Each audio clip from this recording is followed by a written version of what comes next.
चलिए, एक ऐसे दौर की कल्पना करते हैं जब न सीसीटीवी था और न ही मोबाइल फोन की ट्रैकिंग। एक बेहद क्रूर हत्या हो जाती है और पुलिस के हाथ खाली थे, सिवाय एक मामूली सी फोन कॉल के।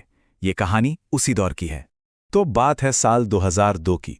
तारीख थी 1 फरवरी और शहर था बेंगलुरु। पुलिस के लिए जवाब ढूंढना आसान नहीं था। उनकी जांच आज की तरह इलेक्ट्रॉनिक सबूतों पर नहीं, बल्कि सिर्फ और सिर्फ इंसानी सूझबूझ और खुफिया जानकारी पर टिकी थी। शहर के एक पौष, महफूज माने जाने वाले इलाके की शांति एक झटके में भंग हो गई। एक माँ और उसकी 4 साल की मासूम बेटी की बेरहमी से हत्या कर दी गई थी। इस दोहरे हत्याकांड ने लोगों में ऐसा गुस्सा भरा कि घर के बाहर 2000 से भी ज्यादा लोगों की भीड़ जमा हो गई। अब सोचिए पुलिस पर कितना प्रेशर रहा होगा। इस केस की जिम्मेदारी मिली इंस्पेक्टर अब्दुल अजीम को, जो क्राइम सीन के माहिर माने जाते थे। और उन्होंने आते ही एक ऐसी चीज नोटिस की जिसने सबका ध्यान खींचा। दरवाजा जबरदस्ती नहीं खुला गया था। इसका मतलब तो एक ही हो सकता था, कातिल कोई अपना ही था जिसे घर में आने की इजाजत थी। तो जांच तो शुरू हो गई, लेकिन बिना किसी टेक्नोलॉजी के पुलिस के हाथ पैर बंधे हुए थे। ऐसा लग रहा था मानो वो अंधेरे में तीर चला रहे हों। हर पुराना तरीका आजमाया जा रहा था, पर कोई कामयाबी नहीं मिल रही थी। पुलिस ने अपना काम शुरू किया। पति, रिश्तेदार, बिजनेस में कॉम्पिटिटर्स, यहां तक कि घर और फैक्ट्री में काम करने वाले हर किसी से पूछताछ की गई। पड़ोसियों से भी पूछा कि कुछ अजीब देखा क्या, पर नतीजा जीरो। कोई सुराग नहीं, कोई मकसद नहीं और कोई संदिग्ध भी नहीं। दिन बीतते गए, फिर हफ्ते, और केस धीरे धीरे ठंडा पड़ने लगा था। ऐसा लग रहा था कि ये केस भी अनसुलझा ही रह जाएगा। लेकिन फिर पुलिस ने दोबारा और इस बार और गहराई से पूछताछ शुरू की, और तब जाकर एक भूला बिसरा नाम सामने आया। ये नाम था दीपराम का।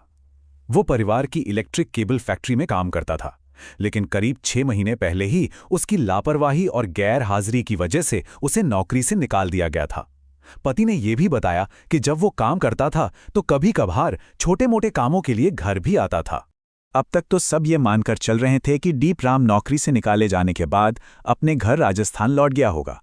लेकिन तभी एक रिश्तेदार ने एक ऐसी बात बताई जिसने केस का रुख ही मोड़ दिया। उन्होंने कहा, अरे मैंने तो उसे कुछ हफ्ते पहले बेंगलोर में ही देखा था। और बस पुलिस को अपना पहला असली संदिग्ध मिल गया। लेकिन अब सवाल यह था कि दीपराम है कहाँ। उसका कोई अता पता नहीं था। यहीं पर इंस्पेक्टर अजीम ने अपनी सूझबूझ का इस्तेमाल किया। उन्होंने अपना पूरा ध्यान एक ही कड़ी पर लगाया, दीपराम का भाई, जो कि बेंगलोर में ही काम करता था। देखिए, इंस्पेक्टर अजीम सीधे सीधे भाई से पूछताछ करके उसे डराना नहीं चाहते थे। उन्होंने एक बहुत ही चालाक मनोवैज्ञानिक चाल चली। उन्होंने भाई को बस एक रूटीन पूछताछ के लिए बुलाया, उससे ऐसे बात की जैसे कोई खास बात नहीं है, और फिर बातों बातों में बड़े कैजुअली उसका मोबाइल नंबर मांग लिया, ये कहकर कि शायद भविष्य में संपर्क करना पड़े। भाई को जरा भी शक नहीं हुआ और पुलिस ने फौरन उस नंबर को सर्वेलेंस पर डाल दिया। अब शुरू हुआ इंतजार का खेल। दिन गुजरते गए, उस नंबर पर दर्जनों कॉल्स आती जाती रहीं, लेकिन सब बेकार। और फिर आखिर में वो एक कॉल आई जिसका पुलिस को बेसब्री से इंतजार था। ये कॉल दीपराम की ही थी, और लोकेशन ट्रेस करने पर पता चला कि ये कॉल किसी घर से नहीं, बल्कि सूरत, गुजरात के एक पब्लिक एसटीडी बूथ से की गई थी। मतलब बेंगलोर से करीब 300 मील दूर। बिना एक पल गवाए बेंगलुरु पुलिस की एक टीम फौरन सूरत के लिए उड़ गई। वहां पहुंचकर उन्होंने सादे कपड़ों में उस एसटीडी बूथ पर पहरा देना शुरू कर दिया। उन्हें यकीन था कि दीपराम दोबारा कॉल करने के लिए जरूर आएगा। तो पुलिस टीम बूथ पर नजर रखे हुए थी। तभी एक ऑफिसर ने देखा कि एक आदमी बूथ के अंदर कॉल कर रहा है। और जानते हैं क्या खास था? फोन के डिस्प्ले पर जो नंबर दिख रहा था उसकी शुरुआत हो रही थी 080 से, जो कि बेंगलोर का एसटीडी कोड था। उनका शक यकीन में बदल गया। पर एक दिक्कत थी, उस आदमी ने अपना चेहरा थोड़ा छुपा रखा था, तो पहचान पक्की नहीं हो पा रही थी। लेकिन इंस्पेक्टर अजीम के पास एक और जानकारी थी, एक ऐसा सुराग जो किसी मशीन में नहीं मिल सकता था। उन्हें पता था कि सालों तक केबल का काम करने की वजह से दीपराम की सबसे छोटी उंगली पर कट के गहरे निशान थे। अब बस कंफर्म करना था। एक अफसर धीरे धीरे बूथ के पास गया, मानो वो भी कॉल करने आया हो। उसने करीब से देखा और हाँ, उंगली पर वही निशान थे। इशारा मिलते ही पूरी टीम ने उसे घेर लिया और दीपराम को वहीं धर दबोचा। बेंगलुरु लाने के बाद दीपराम ज्यादा देर टिक नहीं पाया। उसने अपना गुनाह कबूल कर लिया और हत्या के पीछे की पूरी कहानी बताई। और उसका मकसद सुनकर सब हैरान रह गए। ये सिर्फ बदला या सिर्फ डकैती नहीं थी, ये दोनों का एक खतरनाक कॉकटेल था।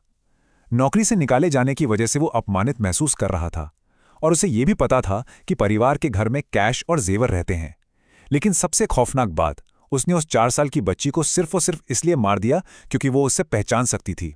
वो एक गवाह थी। इस जघन्य अपराध के ठीक 18 महीने बाद ट्रायल कोर्ट ने दीपराम को मौत की सजा सुनाई। हालांकि बाद में कर्नाटक हाईकोर्ट ने इस सजा को उम्र कैद में तब्दील कर दिया।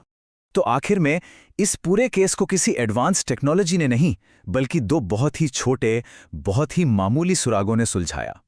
ये केस पुलिस की सूझबूझ और जासूसी के पुराने लेकिन असरदार तरीकों की एक बेहतरीन मिसाल है। एक बार सोचकर देखिए, एक तरफ 3 अंकों का एक एसटीडी कोड और दूसरी तरफ एक उंगली पर बना मामूली सा निशान। बस इन्हीं 2 छोटी छोटी कड़ियों ने एक ऐसे केस को सुलझा दिया जो लगभग नामुमकिन लग रहा था। आज का दौर एआई और फेशियल रिकॉग्निशन का है। टेक्नोलॉजी बहुत आगे बढ़ चुकी है, लेकिन ये केस हमें एक जरूरी सबक सिखाता है और एक सवाल भी छोड़ जाता है। क्या आज भी अपराध से लड़ने के लिए सबसे बड़ा हथियार इंसान की अपनी सूझबूझ ही है?